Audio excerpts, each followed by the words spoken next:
Welcome back to Simple C10. Today it's about 20 degrees outside. I'm not getting out in the shop. This is a snow day, so I'm going to do something that I've been wanting to do for a while now, and is do a build profile of my 1969 Chevrolet C10 named Bleu.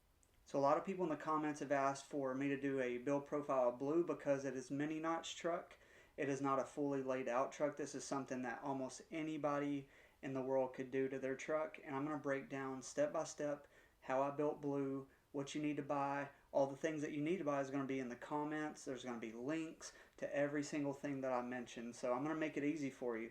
If you want to mini notch your truck and bag it out, all you got to do is go through and click those links and purchase all the things that I say and go and build you a truck. So as I mentioned before, Bleu is a 1969 Chevrolet C10 short bed step side that I bought from one of my friend's dad, actually, in East Tennessee.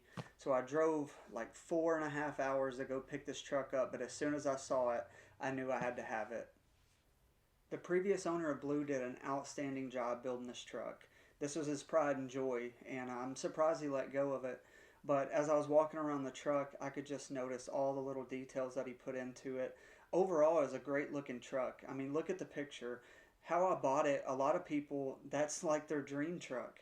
Right? It's not exactly what I would drive, but it was a really good looking truck. Right? It had wheels on it, tinted windows, really nice paint, new bedwood, the interior is really nice, LS motor, a lot of the things that people would die for. So every time I buy a new truck, I go online and I look for visuals. Right? I look for a vision of what I want this truck to look like. So I went on, I checked out a lot of different trucks. Here's some in the pictures as you see. The stroke truck there, the stroke 383, the gray one, that was a big inspiration. That truck looks awesome. The first blue one, all the blue ones looked really, really good. That gave me a great idea of what I wanted to do on this truck. Something I noticed on a couple of the builds is, man, these trucks, you can mini notch them on some 22s and they look absolutely amazing. So it's got me thinking, do I want to invest a ton of money into all the air ride stuff? Do I want to have a monster notch and have to raise the bed all the way up and cut into the fenders? And it takes a lot of work to fully lay one out compared to if you mini notched one. So my goals were to keep it simple. Big wheels, air ride, LS motor, clean, classic look. And that was it. I wanted to stick to those things and I was going to accomplish my goal. So the first couple things I did was I just kept it simple. I took off some of the things that took away from that classic look of the truck that I was going for. One of the things was that cursive writing that was on the tailgate. As soon as I pulled up in the truck, my wife looked at it and she said, "That's crooked," and it absolutely was. So I got online and bought a sticker kit for it, and I peeled off the old sticker. The sticker kit that I bought actually wasn't one long word. It was individual letters. So I had to get out some tape and mark it off and measure, make sure my gaps were right. That took about an hour to put those stickers on there, but I want it to be done right.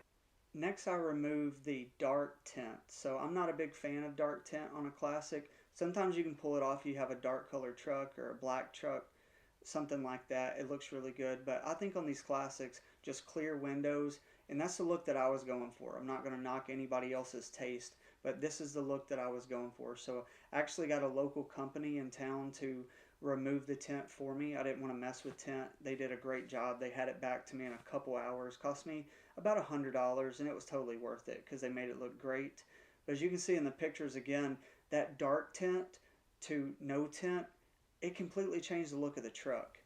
Then I changed out the big bulky square rectangle mirrors to some of the round classic looking mirrors there. I put these on pretty much all my trucks from 60 to 72. I love the look of them. I love how they're chrome. I just really think it ties in well with the rest of the look of the truck. So after I got a lot of the little things done that I just talked about, I focused heavily on the interior. First, I just went and bought a Forever Sharp steering wheel and replaced the factory steering wheel that was on there. That made a huge difference. It started to really improve the interior with just a steering wheel. Wasn't a ton of money, and it was really, really easy to install and came with all the parts. Next, I upgraded to the Dakota Digital gauges, and this is the VHX series, so it's not the HDX series that everybody likes, but I thought it looked great. It was a great upgrade, and these were plug and play. So I bought the OBD2 sensor plug-in. It's an adapter for the Dakota Digital, and you can plug your OBD2 sensor into that and everything works automatically. It is such a painless wiring system there. You just plug it in, all the gauges are ready to go. So if you're running LS, make sure to get that. I think it's like $90 upgrade with the Dakota Digital gauges. That way it saves you all the work. You have to put the gauges in and mount the little module, but besides that, it's a plug and play system. So I highly recommend that. So next I got rid of the bucket seats that were in the truck. I think these came out of a Tahoe. They looked okay, but once I removed the tint, then you could see the back of the seats through the window. Didn't really like that. It put my knees into the steering wheel and just overall kind of bulky in the truck. So I sold those and I invested into a Snowden seat. So this is an all black Snowden seat and it has the additional cup holders underneath. I ordered this through AZ Pro Performance and it was such an upgrade. It was really comfortable. I ordered the brackets specific to my truck. That way it was an easy install. I just bolted those in, bolted them to the seat, and the seat adjusts back and forth. It has all the different adjustments. It's very well made. It's comfortable. So great upgrade. I think it just changed the whole interior of that truck. So next I have a cool story. I was messing around on Facebook one day and I saw somebody looking for trucks to install a custom sounds audio radio into. So I just happened to message them, send them a picture of my truck, and they actually chose me to come out to East Tennessee to install this on Motorhead Garage. That was going to be on Motor Trend TV. So I went out there, I drove all the way out there, and when they installed the radio, I actually didn't have any speakers in the truck, so they wanted to install it anyway. So after I got that installed, and I went home and ordered some kick panels and some 6x9s that went behind the seat. And it ended up, it was sounding awesome. That's a Bluetooth radio, custom audio sounds, really, really good company. I really liked it, looked retro. So after wrapping up the interior, I focused on the air ride suspension. I had a goal in mind to build this truck in just 3 months. So I had to choose to go between a mini notch or a monster notch and a lot of different things. And I ended up deciding I'm going to go with a mini notch. I like how these trucks look just mini notched. The way that I set it up, I never even really had to take the bed off. I did all this with the bed on the truck, and I was able to bag the truck in 2 weekends because of how easy of a setup that I chose, and it still looks amazing. Yeah, it doesn't have that laid out look that I love and everybody else loves, but to build this truck in less than 3 months and for it to look as good as it does, I'm super happy with the build overall. I started out by contacting Air Slam It and let them know exactly what I wanted. I wanted an airlift 3-piece system, all the bags, 2 tanks, 2 compressors, all the fittings and everything. And they had a quote to me back the same day, and I went ahead and ordered it, and within a week I had all my stuff here in Tennessee. So that's awesome. I've worked with Air Slam It for a long time now, ever since I started building trucks, and they've just been always great about sending me stuff and contacting me and getting me exactly what I need. I've only ever had one issue and it was fixed within just a couple days. So in addition to the air ride setup, I bought some CPP Lowers for the airbags. These are the same ones that I put on No Association, but on Bleu I didn't have to fabricate them because this truck wasn't laying out. So I left the factory bump stops on those and it worked out perfect. I also bought CPP 3-inch lowering shocks. It's the same ones that I used on Crockett. I use these on all my trucks and they work out great for the system that I run. Also had to get the bag brackets for the front. And if you're in the market for bag brackets, try out Velaworks. I have a video coming up soon that's going to be all about the different products that Velaworks offers. They offer a lot of the different bag brackets. They offer the blocks that I've been talking about that go in the back of the truck. They also offer something for the 60 to 62 trucks, the torsion bar kit that gets rid of torsion bars so you can bag those. I haven't seen that anywhere else, so give them a look up. I've got them linked in the description. Check out what they have and give them a try. So next I installed the mini notch, and I didn't have to take the bed off to do that, which saved a ton of time. I installed the bag brackets and the bags onto the rear, and then if you notice there's a 1-inch block there, you're going to want to upgrade that to a 2-inch block. I did that later on after I took this picture, and I don't have a picture of it. So get a 2-inch block that goes in the back, and that's going to push your rear end all the way up to the bump stop of the rear notch, and you'll fill it out completely.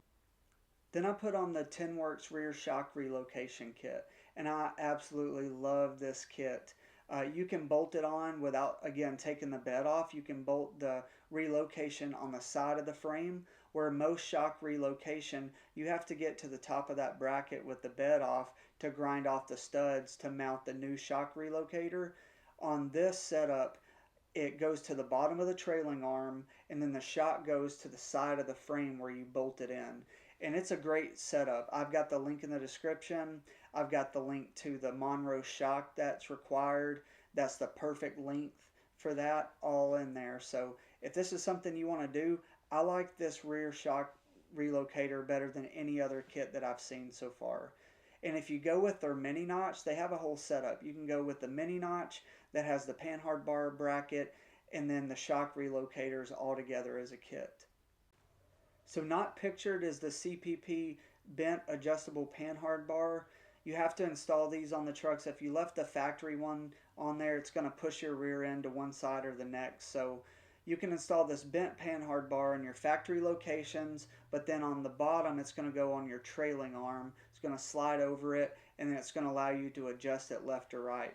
The bent part of the Panhard bar will help it miss your rear end. So when the Panhard bar goes up, it's not going to hit your rear end. So I like getting the bent one.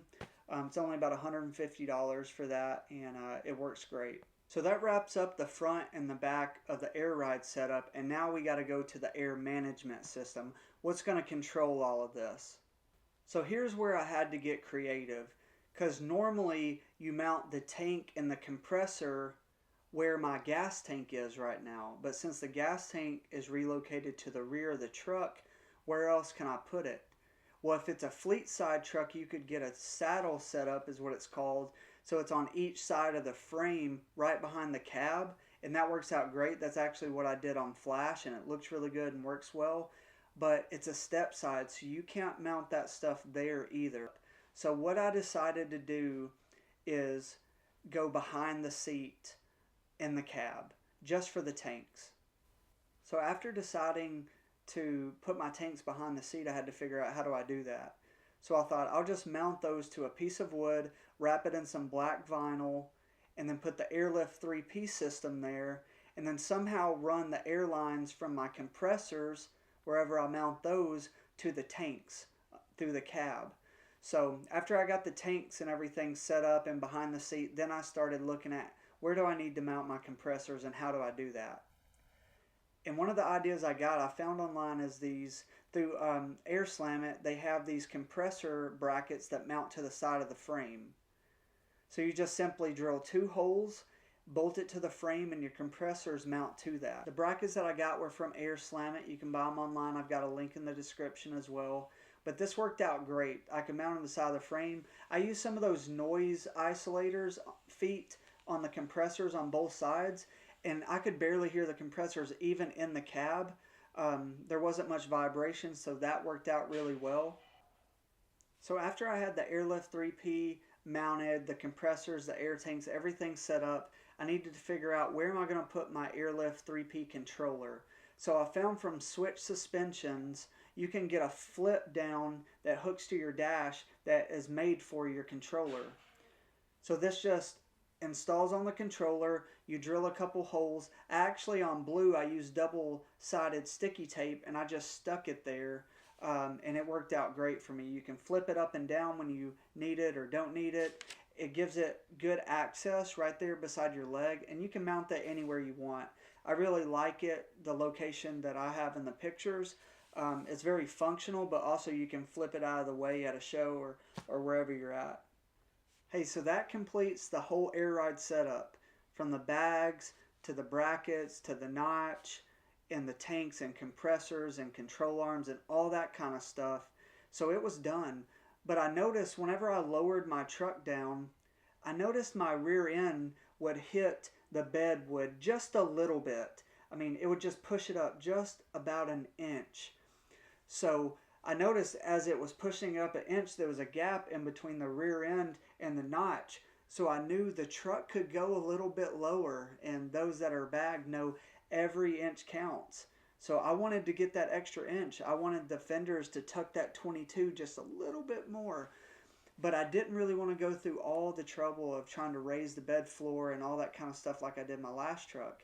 So I started looking at the design, and since it was a step side, it's just a big rectangle. It's not like a fleet side where you have to cut out around the fender tubs and everything. So I thought, how can I just take that floor and make it an inch higher without redoing everything?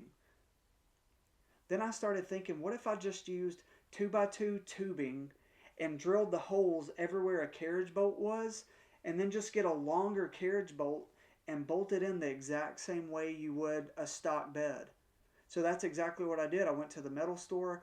I bought 4 strips of 2x2 tubing, cut to the size that I needed. I marked all the holes. I just put the tubing on top of the factory bracket, and I marked all my holes, and I drilled all the holes in there. I painted it black, and I just set that on top of all the factory cross seals, set my wood back on top of there, and bolted it down exactly like it would have been from the factory, but an inch higher. And you can see in the pictures, it's hard to even tell that I raised it up. When you put the tailgate down, you can see just subtly there, just in the back, just a little bit. But for it to be a raised bed floor, you can hardly ever tell. And the thing is, it gave me that extra inch. It laid all the way out, and I still had a little bit before that rear end hit the wood. Last but not least are the Koi C5 wheels that I put on this truck. They're 20s in the front, 22s in the back. I've got some details that I'm about to show you here with the backspace and all that kind of stuff, tire size, all the information that you'll need to purchase those same exact wheels. They worked out perfect for this bag truck. They tucked in the back, tucked great in the front. Everything was perfect. I reached out to David Coy there, and I said, hey, this is what I'm doing, and he knew exactly what to send me. So they're 20 by 8.5 in the front with a 5 1/4 inch back spacing, and 22 by 9s with a 5.5 inch back spacing in the back. And I've always liked this kind of rake look a little bit, the bigger wheel in the back. I've always wanted to do that ever since I saw somebody in high school that had this look on his S10. I've been wanting to try this, and I thought with this truck, I think it would look good. And I think it really pulled it off. So I want to encourage you, when you get a truck, or if you have a truck, get a vision for the truck. Look online for different pictures, find out exactly what you want to do, and then make a plan, make a list. Do like I did. Start with the easy stuff, with mirrors, removing tint, all the things that you can either do yourself or don't cost a lot of money to build confidence in yourself and to see progress in your truck. And then get to the bigger things. And then before you know it, you're going to have a truck that's done, that looks good, that you're proud of, and it didn't take you as long as you thought. Do all the little things, keep it simple, and let's keep building trucks. Hey, thanks again for watching this video. If you have any questions, please post them in the comment box. I love to answer questions. All the links are in the product descriptions. If you're watching this and you don't subscribe, please hit the subscribe button. That's going to help me get to more people. It's going to put me in YouTube's complicated algorithm that helps channels grow. It's just going to help this community be more knowledgeable and encourage them to build trucks. Here's some before and after photos. I hope you enjoy them. Have a great day, and I'll see you next time.